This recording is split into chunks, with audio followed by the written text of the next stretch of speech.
by my freshman year, I already got into smoking weed. I got into drinking every single Friday, Saturday night, coming hungover to church, and just from a materialistic, from the America's point of view, I had it all. I was the quarterback at my high school.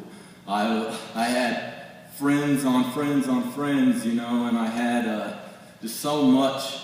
Oh, look at my friends back there. That's awesome. Thank you guys. Hallelujah. But I had everything, and I lived for it. But something deep within me still longed for something more. Every single one of us are out looking for God in the world, when it's actually we're trying to fill and just satisfy our heart, fulfill our heart with the things of this world, and they never will do. They're temporary.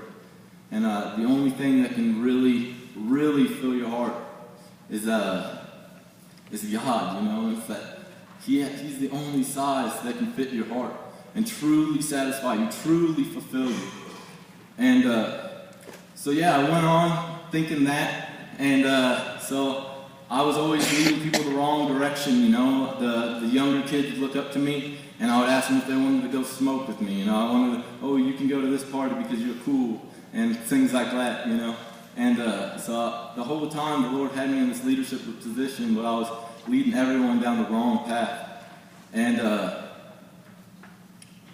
one day, Pastor Tim, he's awesome. I love Pastor Tim. I wish I would have invited him here today, to be honest.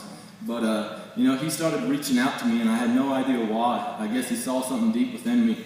And if anybody had the fruits of the Spirit, it was that man, just love, peace, joy, patience, kindness, gentleness, humility.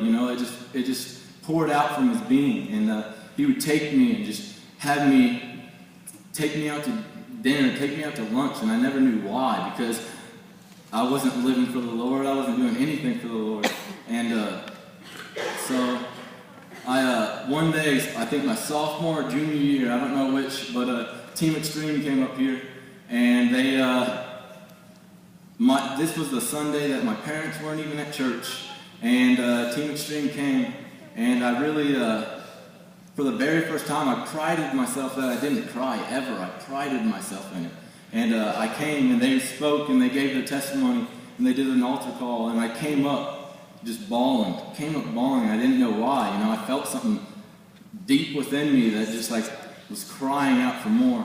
And but like it is, I've probably given my life to Christ probably 4 or 5 times, And I literally just swept it under the rug. My parents weren't even there, so I didn't even go home and tell them.